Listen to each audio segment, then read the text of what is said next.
Spirit walking, living, breathing, loving, talking. We are illuminating. We are spirit walking.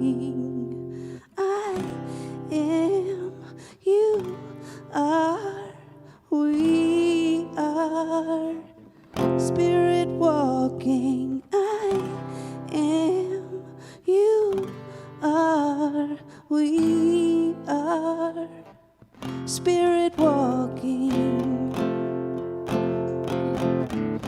We are spirit walking, feeling, sensing peace and anger. We are ever transforming. We are spirit walking. I am, you are, we are spirit walking. I am, you are, we are spirit walking.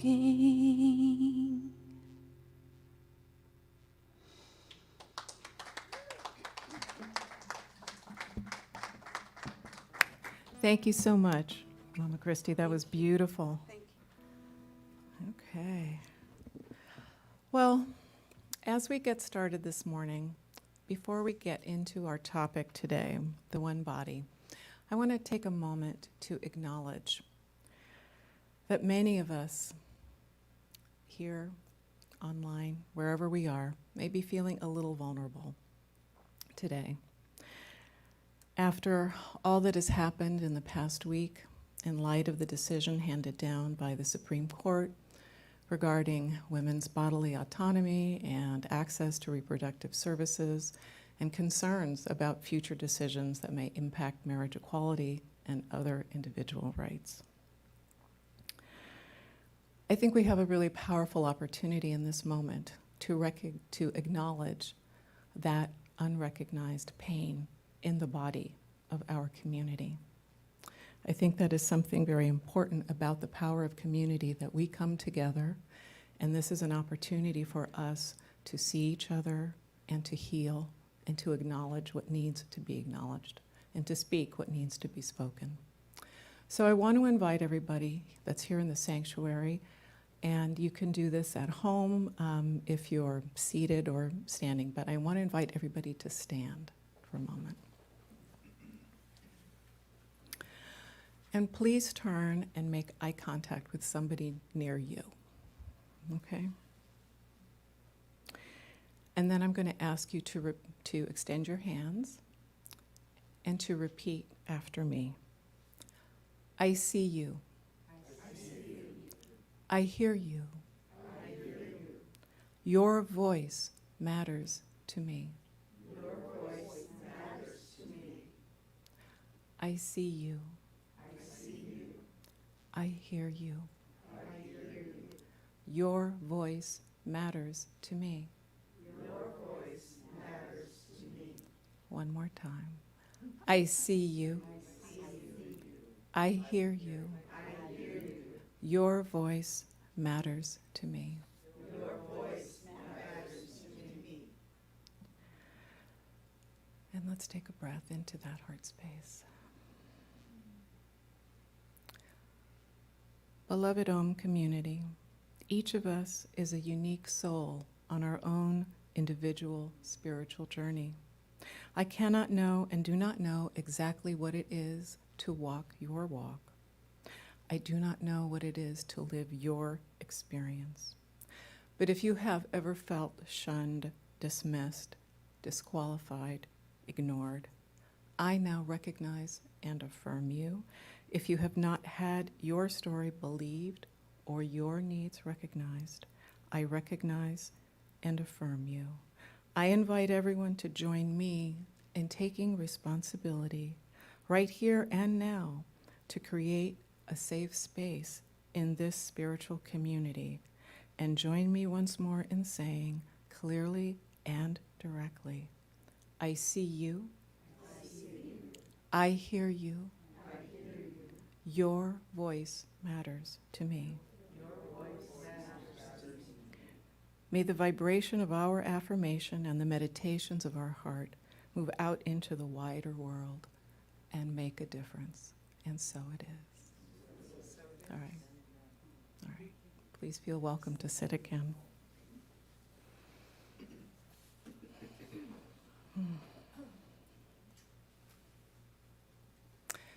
So we have a lot to process through our bodies sometimes, don't we?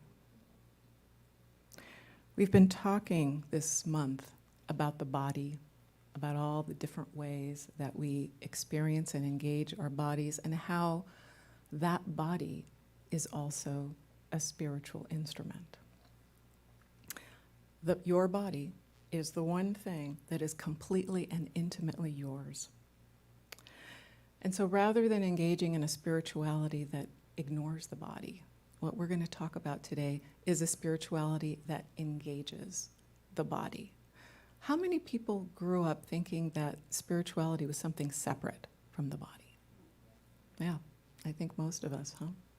That was very much, and to be spiritual means to focus on something else, something outside of yourself, right?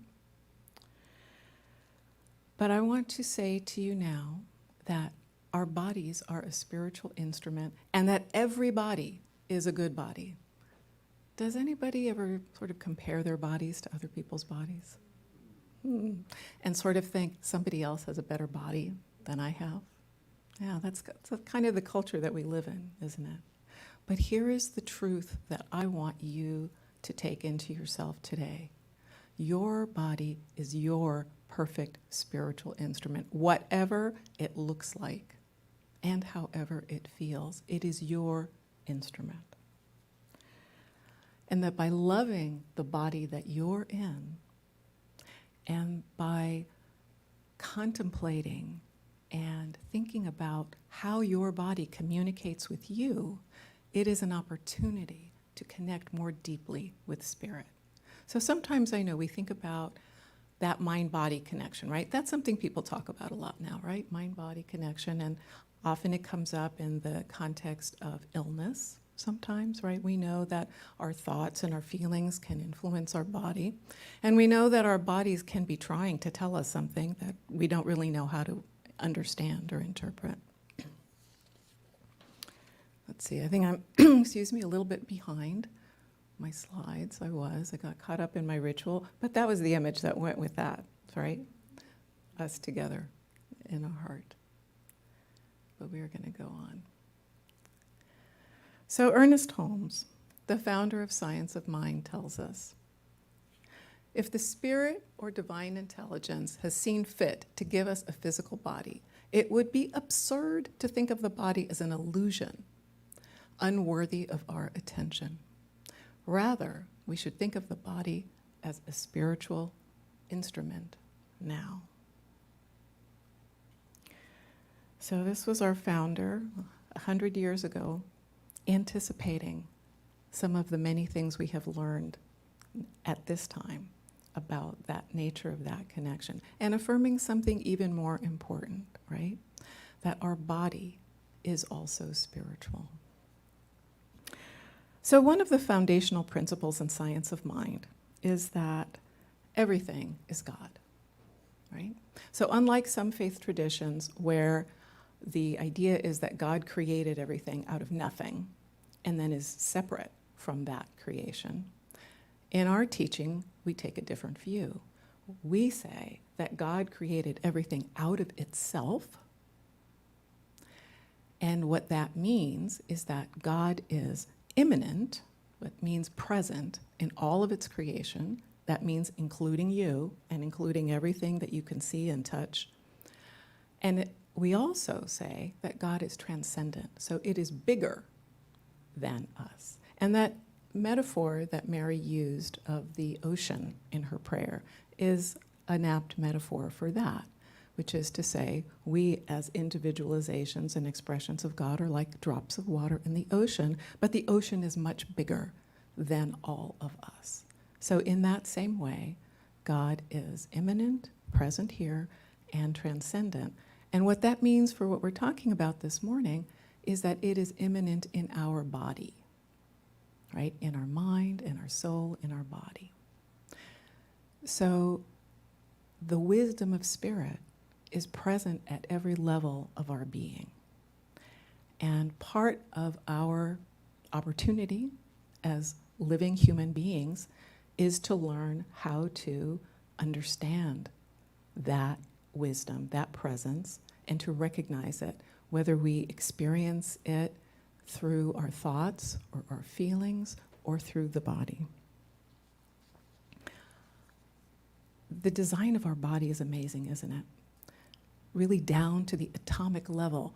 Incredible systems are happening. Incredible vibrations are happening at the atomic level, at the cellular level, at the organ level, right? All the multiple systems, all happening without us having to think about it. You know, what an incredible engineer a spirit is, right?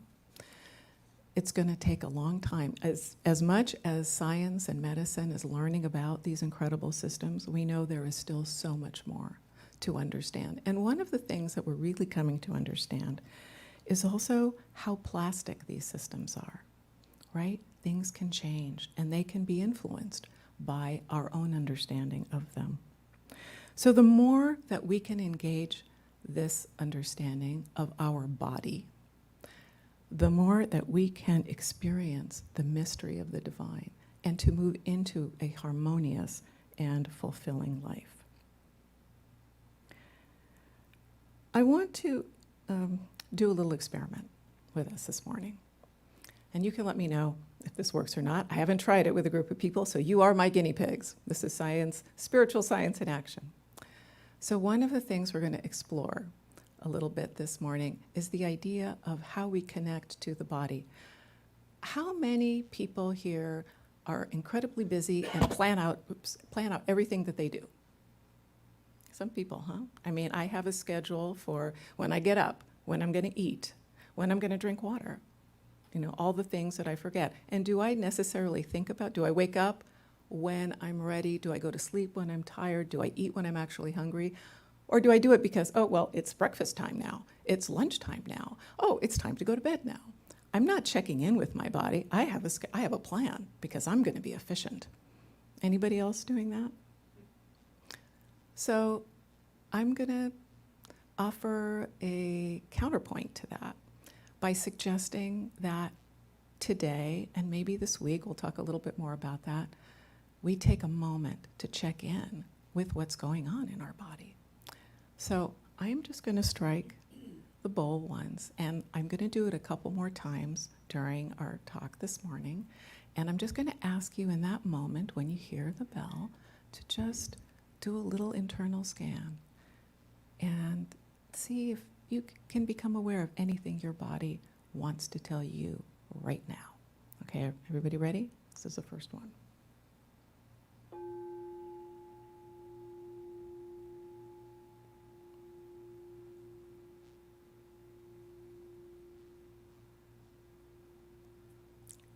Okay. So just note whatever you observed. And don't worry if you didn't feel like you observed anything. This takes practice, but just kind of put that to the side now. So part of what we want to talk about is the idea of how we make those connections. And another way to think about the body, another metaphor, reality, maybe on a spiritual level, is to also recognize that we are basically vibration, right? The entire universe is an energetic system, and the manifest world is operating at one vibration, and the spiritual world is operating at a higher vibration, is kind of how we conceptualize that. But it's all vibration. So just as the bell or the bowl, when I strike the bowl, it expresses a vibration, so are our bodies vibrating at different levels. And that's part of the awareness of the body, is not just, well, how does my stomach feel or my head feel or whatever part we might have thought of, but also kind of what is my vibration? Is it low today? Am I feeling kind of depressed and sad? Is it higher? I'm feeling more energetic or looking forward to something. I came across a story recently that kind of illustrates some of this idea of how the body communicates things to us. And it was a story about that a woman recounted about an experience that she had when she was about 11 years old. She was reading a book one night in her bedroom, and she was suddenly overcome by this sense of pain in her stomach and her chest. And as she was feeling this feeling, an image of her grandmother came into her mind. And she was very close to her grandmother. They spent a lot of time together. And she jumped up and ran out to tell her mother about this feeling that she was having. And she found her mother just getting off the phone. She had just been speaking with the girl's aunt, and the girl's aunt had just informed her that the mother seemed to have had a heart attack and they were going to go to the hospital. So the mother and her daughter got into the car, drove to the hospital. By the time they got there, the grandmother was stable, but needed more care than could be offered at that small hospital that did not have a cardiologist. So the paramedics bundled the grandmother into the ambulance for a 15, 20-minute drive to this larger medical center. And they instructed the mother and the daughter to follow the ambulance. And so they all started off, and as they were driving, the mother kind of fell back a little bit from the ambulance, which was going a little faster. And again, the daughter was overcome by this feeling, and she urged her mother to drive faster and catch up with the ambulance. And the mother said, no, everything's fine. But no, the daughter was very insistent. So they drove faster, and as they caught up to the ambulance, they could see, and some ambulances kind of have a window in the back that you can see through. They could see that the paramedics were actually working on the grandmother. They were giving her CPR. So clearly she was having another emergency. They got to the hospital, and the grandmother was taken immediately to have surgery. And fortunately, the surgery was successful, and she lived for a number of years after. But what's instructive in the story, of course, is that her granddaughter was connected, wasn't she? And that was a connection through what we call intuition. Right? So it was not a connection through conscious reasoning. Nobody called her, nobody informed her online or with a text. She felt it. She felt it energetically because she was connected to her grandmother. And the story had a happy ending, fortunately. Has anybody here ever had a feeling like that? A feeling that something was wrong? And then found out later that it was somebody that you had some connection to, and you might not be aware of it might not be something as direct as this was, where this young girl got the image of her grandmother, but it's somebody that you had a connection to, and you didn't really know how you could know this, except that you did, right?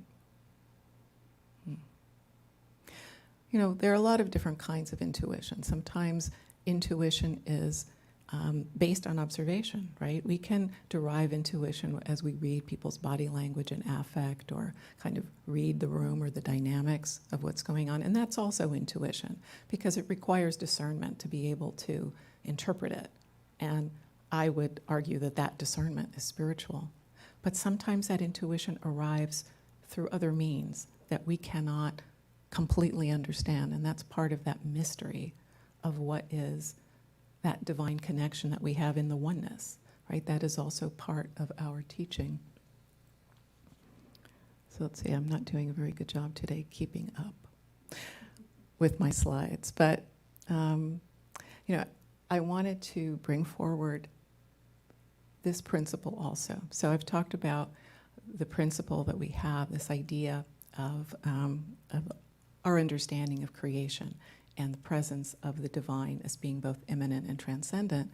Another major principle of our teaching is that we believe in the direct revelation of truth through our intuitive and spiritual natures, and that anyone may become a revealer of truth who lives in contact with the indwelling God.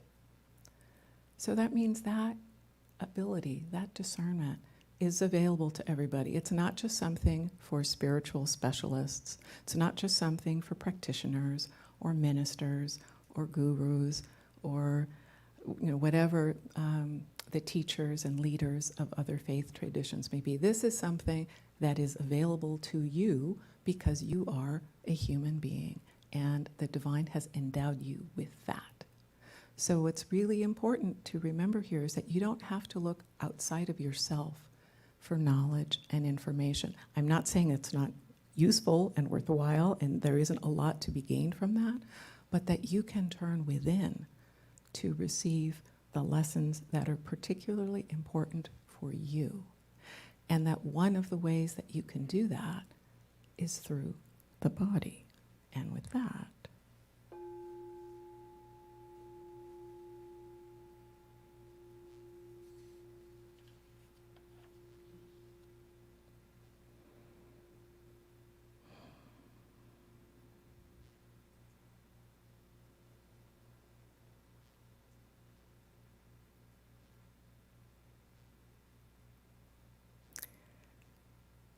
so in this moment, consider the possibility that you might think of your body as an antenna. And that one of your choices, if your body is an antenna, is what station you want to tune into. There are a million stations out there, aren't there? On the AM scale, on the FM scale, and now, of course, we have all sorts of other ways. But you have choice to tune in where you want to. And I think it's really important in the world in which we live, where so much competes for our attention, to think about where you want to tune in your antenna. Right? So, for myself personally, I'd like to tune into the divine station, which, oh gosh, is already in me. I don't have to pay an extra monthly fee for it. It's really great. Intuition. So let me ask, are you in the habit of listening to your body or dismissing it? How many people have dismissed something that their body told them? And did you think when that happened, darn, I could have paid attention? Yeah, I sure have done that. And when that happens, sometimes it's because you think, well, my mind knows better. I don't have to listen to my body because my mind knows better. That's not always the case, is it? Or have you ever listened and taken action? Yeah, a few people, huh? How did it feel when you took that action? Good. Really good. Okay. I think one of the challenges that we have, partly because we just don't learn how to do this when we're kids, is that we don't trust our bodies, right? We don't feel like our bodies are always very trustworthy teachers or indicators. I can say for myself, as an incredibly clumsy kid, who was always the last kid picked for the team, right? I did not have very much confidence in my body to do anything. Forget about tell me anything. And I would say it's taken me a long time to begin to realize that my body has a lot to say to me, and not just negative things, right? But positive things too. What keeps us from listening to the wisdom of our bodies? What gets in the way? So I've just named a couple of things, right? Lack of trust is one thing that might get in the way. Another thing that might get in the way is sort of not knowing how to speak the language of the body, right? Sometimes it feels sort of like it's a stranger. It's speaking a foreign language. I mean, you're right there with it, but it's speaking a foreign language and you don't know what that means. So, you recognize that you have tension in the pit of your stomach, but what does that mean? Or a pain in the neck. What does that mean? Right? Something's happening, but we haven't learned yet. As far as I know, there is only one way to really begin to learn how to speak that language, and that is to immerse yourself consciously. So back to that body scan. That's the idea of this kind of inquiry to your body. First, just to notice, right? What is it that you are feeling? Do you feel tension in your neck? That's where I get my tension messages. Do you feel heartburn? That's another tension message people sometimes receive, right? Everybody's different in how they're wired. But the only way to learn how to understand your body's communication is to A, notice it, and B, be curious about it and think about what it might be trying to tell you. And in that, you can also ask for support, right? You can seek support from your practitioners, from your ministers, from those closest to you, who sometimes observe a lot better what is happening in your body than you do yourself. I don't know if you've ever noticed that. I certainly have. So I'm always grateful for the people in my family who notice, oh, my body posture. I'm bent over with the weight of the world, right? That would be another one of those. But your body is a place where your individual soul is pressing up against the oneness of the divine, that infinite soul. It is the place in space and time where the divine infinite possibilities are expressing themselves in a material way. And so this is a nexus, and it's a very powerful place. One of the other things that can really interfere, I think, or get in the way of this communication is trauma. So sometimes, especially when people, it could be physical trauma, it could be emotional or spiritual trauma, but trauma often creates, or we experience such strong feelings of pain around trauma, feelings that are hard to experience, that sometimes we try to cut them, put them away, or shut ourselves off from those feelings. And when we shut ourselves off from those feelings, we're also shutting ourselves off from the body. And we lose our connection to that intuition. And our bodies usually try to tell us, hey, pay attention here. Something needs your attention. And if we are unable to listen, the body may escalate those signs. And I can share with you, I've had my own experience of that. That ultimately resulted in an autoimmune condition. And the thing that I was very fortunate for in that experience was that after a long period of time trying to get some help with conventional medicine, this is a perfect example of divine guidance. My mom one day heard a Chinese medicine practitioner on the radio, and she said, "You should go see that person." I had never thought about Chinese medicine before. I didn't know a thing about it.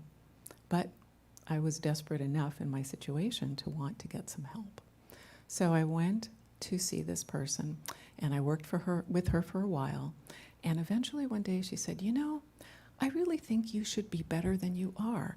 I wonder, have you had an experience that was so strong, so difficult, that you've kind of locked it away in the closet of your mind? Because she said when people do that, sometimes, and they won't pay attention to whatever that was, the body will just keep yelling at you and trying to do it through whatever means it can come up with, until you pay attention, until you acknowledge it, and until you work through it. And initially I just thought, what the heck? That just, because I really didn't want to open the door to that closet. But eventually I did. And perhaps not too surprisingly, a lot of my symptoms were resolved after doing that. The body had been talking to me about not just a physical trauma or an emotional trauma, a spiritual trauma. This was a trauma that followed an assault. And I just couldn't hear it. I didn't know how to speak that language, but I started to learn how to speak that language. So I think this is an opportunity that all of us have. There's a really wonderful quote, let's see if I've got this, by Sonia Renee Taylor.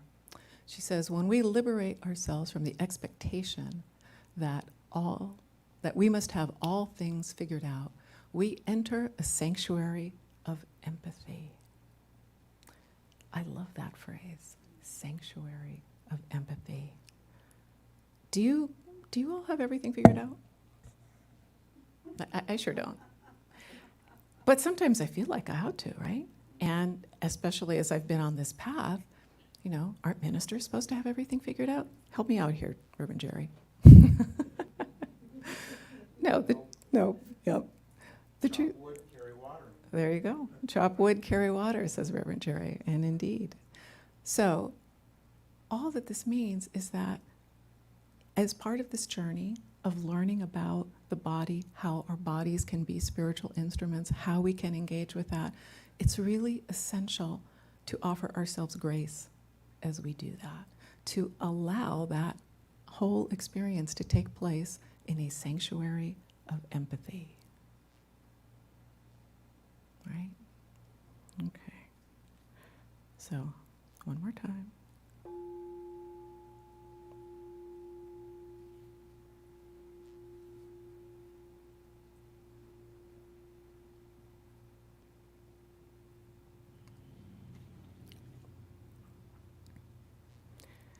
So as you are in that place of checking in with yourself, I'm just going to offer a few questions that you might ask your body this coming week.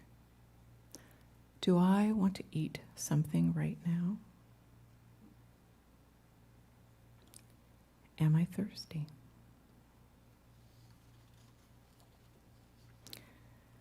Do I want to move any part of my body right now? Do I feel tension in any part of my body right now? Do I want to go to sleep?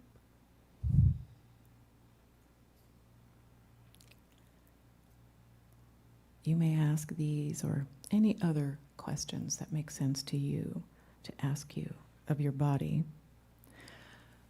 But I believe as you begin to do this, if you will do this on a daily basis, your body will tell you what it wants and what it needs. And as you tune in with that antenna to what your body wants and what it needs, it will also start to share other information with you. Right? You will kind of tighten up that tuning to the station that you want to be tuned into. Okay. So this brings us to our conclusion, right? Our bodies are individualizations of spirit, and we're so accustomed to dismissing them. But the truth is they are an essential part of our spiritual experience. In our teaching, we identify this spiritual journey as what we are here to do. And so in order to do it in the most productive and powerful way, we need to learn to use all of the tools and resources at our disposal. So whether that is tuning into the body, reading and learning, being in community, using tools like spiritual mind treatment, they're all equally important.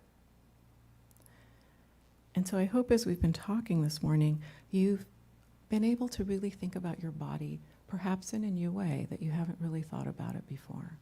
That it is your divine instrument.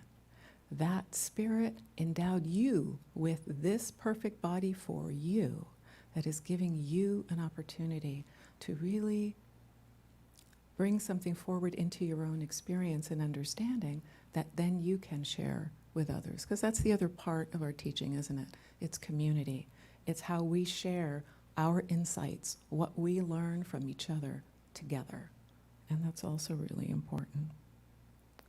So just imagine in this moment what shifts, what insights, what ahas might come from really beginning to engage in this body-conscious awareness and contemplation. So I'm going to invite us to do an affirmation together, and then I'm going to close with a treatment.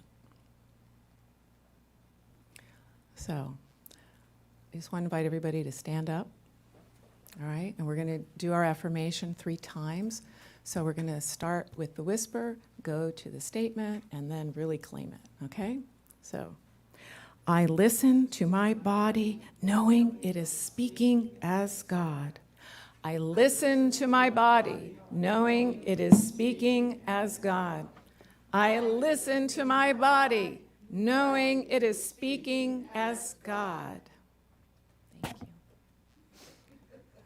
So, in this moment, simply recognizing that presence of the one right here and right now. I know that Spirit is right here, moving in, as, and through me.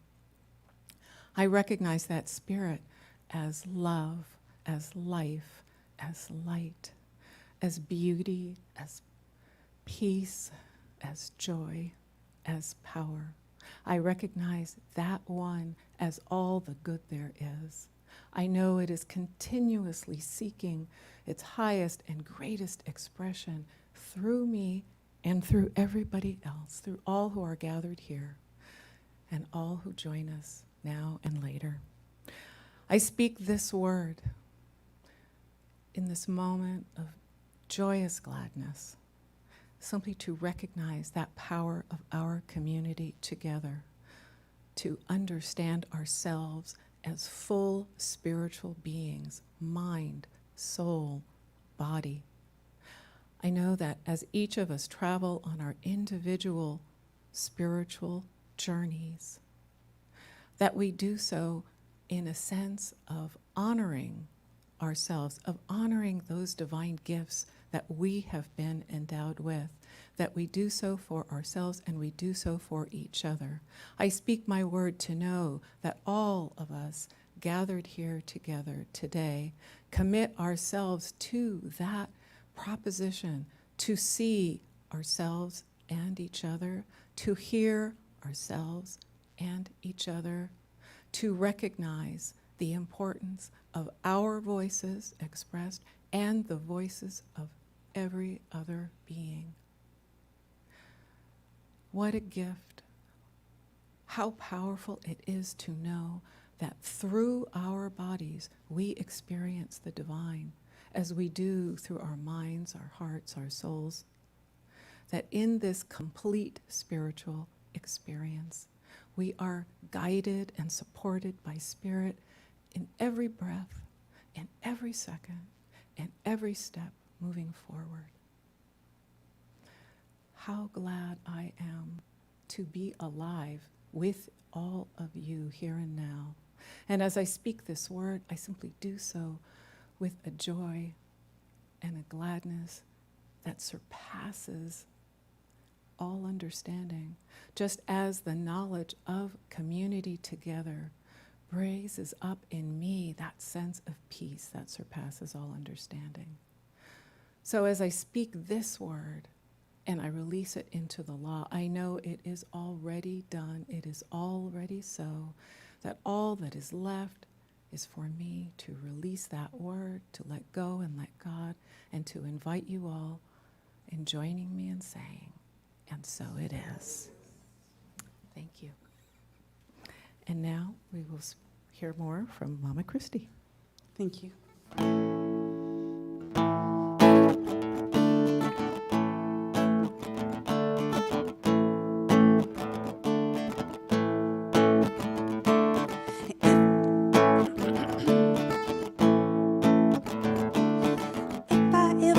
If I was a little bit stronger,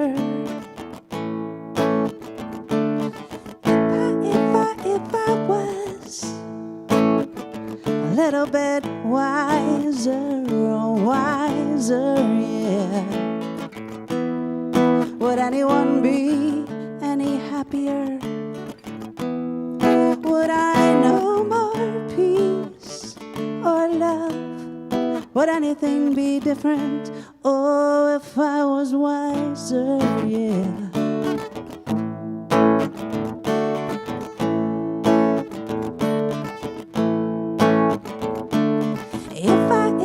If I was a little bit taller, well, then I'd be a little bit thinner, oh, thinner, yeah. Would anyone be any happier? Would I know more peace or love? Would anything be different? Oh, if I was thinner, yeah. No, if I was just a little bit thinner. Well, if my teeth were a little bit whiter, you know, you can buy stuff and put it on your teeth and they say it'll make it whiter. Well, then if my eyes were a little bit greener, oh, greener, yeah. Would anyone be any happier? Would I know more peace or love? Would anything be different? Oh, if my eyes were greener, yeah. If my eyes are greener, greener, yeah. Tell me if my eyes were greener, greener, yeah. Oh, if my eyes were greener, greener, yeah. Would the world be any happier? Would I know more peace or love? Would anything be different if anything were different?